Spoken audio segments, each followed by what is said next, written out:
Welcome to Luca is a Billionaire, where the only thing I invest in is your answers. In this video, I will explain how to study history one day before an exam.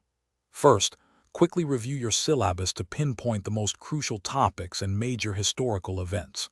Focus on areas that your instructor emphasized or that appear frequently in past quizzes.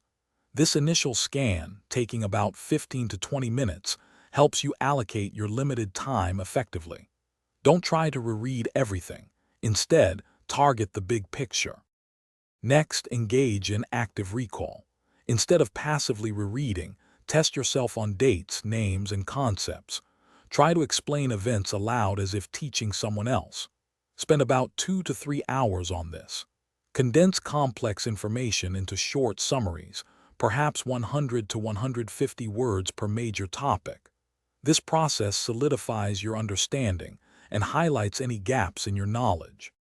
Now, dedicate about 1.5 to 2 hours to practice. Tackle any available practice questions or review old quizzes. This helps you understand the exam format and types of questions asked. Pinpoint areas where you struggled and give those topics a quick, focused review.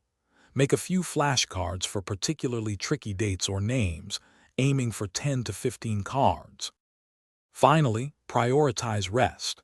Aim for at least 7 to 8 hours of sleep the night before.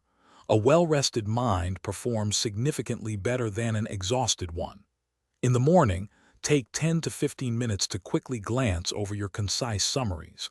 Trust in the focused effort you've put in. Staying calm and confident will help you recall information effectively during the exam.